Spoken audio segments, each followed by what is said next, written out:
सुबह का वक्त था। एक छोटा सा गांव धीरे धीरे जाग रहा था, लेकिन सड़कों के किनारे पड़ा कचरा, प्लास्टिक की थैलियां और गंदी नालियां गांव की सुंदरता को बिगाड़ रही थी। इसी गांव में रहने वाला एक छोटा बच्चा रोज स्कूल जाते वक्त ये सब देखता और सोचता कि उसका गांव इतना गंदा क्यों हो गया है। एक दिन उसने अपनी माँ से पूछा कि अगर सब लोग कचरा इधर उधर ना फेंकें तो गांव कितना सुंदर लग सकता है। माँ ने उसकी बात को समझा और कहा कि अगर हम खुद से शुरुआत करें तो बदलाव जरूर आएगा।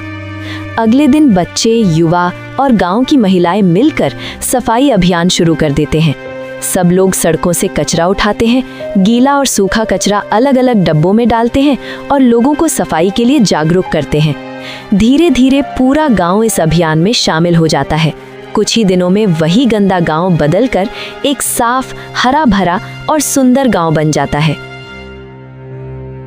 स्वच्छ गांव तो स्वस्थ जीवन, ये सिर्फ एक नारा नहीं, ये हमारा सपना है। सुबह का वक्त था। एक छोटा सा गांव धीरे धीरे जाग रहा था, लेकिन सड़कों के किनारे पड़ा कचरा, प्लास्टिक की थैलियां और गंदी नालियां गांव की सुंदरता को बिगाड़ रही थी।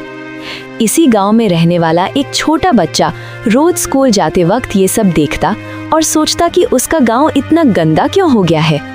एक दिन उसने अपनी माँ से पूछा कि अगर सब लोग कचरा इधर उधर ना फेंकें तो गांव कितना सुंदर लग सकता है।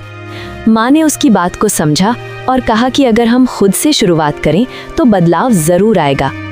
अगले दिन बच्चे, युवा और गांव की महिलाएं मिलकर सफाई अभियान शुरू कर देते हैं।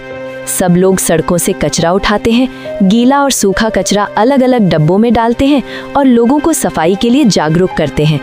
धीरे धीरे पूरा गांव इस अभियान में शामिल हो जाता है।